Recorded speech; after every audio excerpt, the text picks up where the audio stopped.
Hello. We couldn't come here and not do this. I mean, you have made, this is the Colossus. This is what everybody's been talking about for the last however many weeks, which I guess was your purpose, right? Yes. To a degree. Yeah. People to talk about it. So, I mean, I don't know really where to start. I mean, obviously there's similarities with the Synthi 100 are there, but it's not, is it? No, it's not Synthi 100. It clearly looks a lot like one. I would say the look is inspired by the Synthi 100, but the internal electronics is all kind of Analogue Solutions derived circuits we've been using for the last 25 years. Because I've been going that long, believe it or not. So Analogue Solutions' greatest hits? Yeah, it's a greatest hits. Top of the Pops album. With a dodgy cover. Okay, so, I'm sure everybody says why, so I suppose I should ask the obvious. I'm doing my journalistic basics. Yeah, why? Who, what, why and where? Yeah. Why? Well, why? Because I can. I just wanted to build something big and awesome. You know, I love the look of old, well, not just vintage synths, but the kind of 1970s lab equipment look. The beige panel, you know, that kind of thing. I'm slightly disappointed you're not wearing a lab coat, actually, if I'm honest. Well, it's a dopefus thing, isn't it, really? Oh, that's true. That's his thing. I didn't want to have a fight with him over fashion. Fashion discussions. But yeah, don't worry. The thought has gone through my mind many times. So, first things first, right? I mean, it's a monster. Yeah. Right? Very wisely, you've made it the right size and shape to fit through most doorways, which I think was a big mistake in the design of the original EMS, right? I had a Synthi 100 about 3 years ago, and when me and Simon collected it, it had to go over a garden wall because it wouldn't go through the gate. So the Synthi went over the wall. Luckily, the door to my side of my house is kind of a wide door to the. So you were okay, but you were aware of this situation. So take me through the topography of it, because I mean it's one of these things. It's one of these things that's kind of hard to imagine how much there is going on. 12 oscillators, right? 12 oscillators, wide range, so they're sort of LFO up the usual audio range. Four waveforms, sub oscillators, pulse width. We do the Nick Bat lovely pulse width cutting out type sounds. Thank you very much. Is there a name for that? I don't know. Overdriving it. Through zero, that's the one. 2 noise generators with pink and white noise, if you like that sort of thing. Random voltage generator and sample and hold, so that's the first panel. And below it, most of the signals are available on jacks. You simply can't get patch panels, pin panels large enough to have every signal on. It's just, they don't make them, and they're already insanely expensive. So I had to also add the jacks to accommodate the extra signals we couldn't fit on the panels. Right. Plus, of course, it just makes it more usable. It looks cool. And have you gone for the different resistance pins kind of approach, or are you going for? Yeah. Well, these are 0 ohms. The red ones, I think, I can't remember. I ordered them so long ago. They're probably 10k. I'll probably get another value as well at some point. So, panel 2, obviously the oscilloscope. All the filters have their own VCAs, but there are an additional 4 VCAs here, like separate ones, an additional 2 LFOs, 4 ASRs, and then we shuffle along. We've got 4 multi-mode filters with VCAs, 4 transistor ladder low pass with VCAs. Nice. And are these things that you've already built that kind of feature from other instruments, or are they custom? Well, they're ones I've used before and adapted where necessary and tweaked a bit. You've got your envelope shapers with repeats, with a nice little repeat features. You can make these loop like LFOs and create waveforms. 2 spring reverbs, 2 ring mods, 2 slew limiters, and then we've got 4 VU meters, 64-step CV gate sequencer. So is this based on? It's similar to Mega City, a few tweaks. I considered building a whole new sequencer, but I thought, well, you know, this one is perfect for it, really. What else? We've got 2 joysticks, 6-channel stereo mixer, 2 keyboards. They've both got like note loop sequences in there as well. Right, okay. Which you can then transpose. And so this looks like new hardware, effectively. Yeah, this is the only non-vintage looking bit really, although they did have touch panels back then. I don't think they had 0603 LEDs though, but no, probably not. But I wasn't going to make a massive logic board with 1,000 logic chips on to do that. No, I mean, why would you? I mean, so I mean, this is a labour of love. I mean, how long have you been developing this? I don't know the exact conception date, but 3 years ago was when I ordered the first bit of prototype metalwork. So it was probably 6 months before then. 3.5 years maybe. What does it weigh? I need to know this. Weigh. I haven't weighed it yet, but I'm guessing 60 kilos, 70. So the GX1 still has you on overall weight. Oh yeah, in the synth top trumps. Yeah. It wouldn't win on weight, but is that a bonus that it's? I don't know whether it is or not. I'm just trying to think of it. So I mean, you're doing a limited run of these. How many are you planning on making? Well, I wouldn't say, not strictly limited, but it's a little bit open-ended because when I started this, I had no idea whether I'd sell even one. It started off as a labour of love, as you say. Then I thought, well, what positives can I get out of it for the business? I thought, well, it's going to get some eyes. Yeah. But then I got a few guys, regular customers wanted one. They want to be on the serial number one. But I've sold way more than I could expect, and there are some of my contacts, some of the dealers saying, yeah, we can shift the load. Surprising, wow. You wouldn't think it. Yeah. So I mean, it's really interesting because I mean, the kind of mega synth, this area. It sort of seems counterintuitive, but I mean, there's very few people who make these kind of monsters. I mean, there's the Schmidt, I suppose, which is more of a sort of boutique, but still a major project. So I mean, it's a different thing, obviously.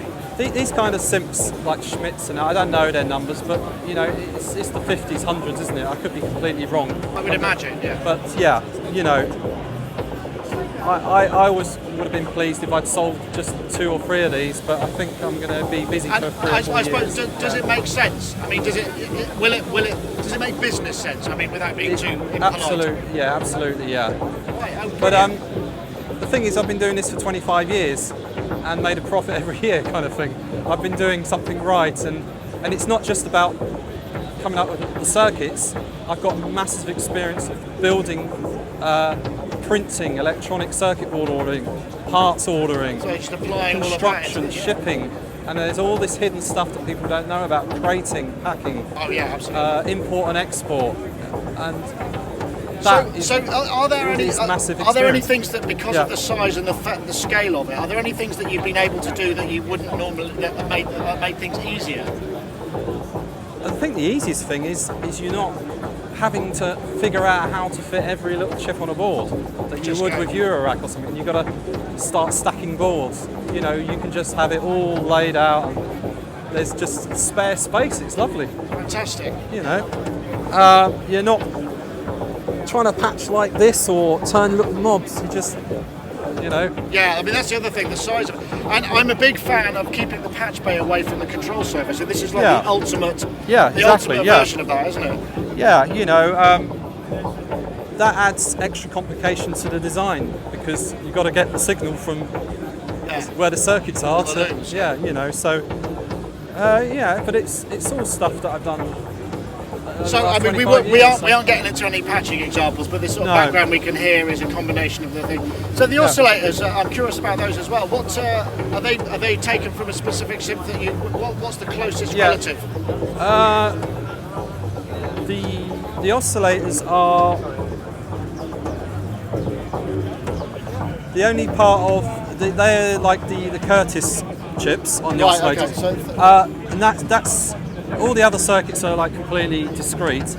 But I went for that really because I wanted it's got to be stable without being digital stable. 40, yeah, they do sound nice. They sound nice, so I'm not making apologies for it. But there's a practical limit of stability. It's got to stay in tune without being digital sounding, and that is a good one to go for. And the oscillator, the scope. I noticed you said the specs of the scope may change in the product page because the biggest problem is there basically nobody really making CRT scopes anymore. There are very few choices. and some of the ones are available are either vertically stacked or they're just too physically big. Got you. So I have a supply of these, but I may have to put in, God forbid, an LCD scope. Oh, that would seem a shame. It would, but it's just modern life, I'm afraid. So presumably it's possible to play these polyphonically as well. If you've got 12 voices, 12 oscillators, and all their VCAs. I mean, that must be a hell of a patch. Yeah. You'd need a polyphonic controller, but it could obviously be done because you've got effectively 12 voices, or certainly 8 with the 8 filters. So do you think that some of this is going to end up in educational facilities? Because this is where the original synthes used to show up, and something this like, you could have 3 people working this on at the same time, couldn't you? Yeah, it's been talked about, not via me direct, but via some of my US distributors. They're thinking they can get it into a few universities. So it's really bizarre, isn't it? Full circle. It is bizarre, isn't it? Well, that's kind of great. I mean, when I first saw it, I just thought fair play, for having the kind of the cojones to just go for something. It's sort of outrageous. It is outrageous, and I think it's. I'm not trying to pat myself on the back, but I think it's good that there are people in the world that want to make something, even if like this, whether it's a car or luxury car or because. I know not everyone can afford it, but it's great that they're out there in the world. Otherwise, the world will get very boring, wouldn't it? I think I totally agree. Everything was under $300, and yeah, exactly. So I mean, these are available for pre-order, presumably. What's the waiting list like? The waiting list, we're looking middle of next year. If you add it today, it's all new territory. So the first ones will ship in spring, I reckon. Right. It's next year. So how long does it take to make one? Assuming you got all the parts. Assuming I've got everything, I reckon flat out 1 a week. But I could be wildly optimistic. But I again, because of the experience, I've designed this from the ground up to be quick and easy to put together. Right. All the hard work has been done in the design stage. Right, so it's just. So not to say that it's going to be quick and easy, but you've made it so that with a nod to being able to actually build the things. So it's the huge amount of money for parts is really the actual painful part. Yeah, well the outlay, if someone orders and then decides they don't want it, that's a bunch of cash. It is. It's a lot of money, but obviously that's not all my money. That's parts. A lot of that is parts and tax. Yeah. So the tax man gets a load, and the suppliers get a load. So it soon starts adding up. I mean, as an example, the matrix panels are about £800 each, just for the panels, without actually making any money on it. So wow, you wouldn't want to be dropping your monitors on there. And I noticed you've got a lovely bit of centre section there, so people can add their own. We were joking about. We talked about this in the podcast. People might put sort of cheap MIDI controllers in the middle of it. That sort of thing. It feels somehow wrong. So this is your kind of where you put your notepad, your big A4 notepad for your patch notes, or some kind of drum machine. There is a possibility or a likelihood that I'll make a future upgrade that will slot in there. Whether it's some elaborate vocoder or what I haven't decided yet, but if there's enough customers, which it looks like there will be, then maybe in the future there'll be something else. Brilliant. But that's a way off yet. Tom, thank you so much, and thank you for making this. I think what the world needs now is more of this kind of stuff. Any other requests and I'll make them happen.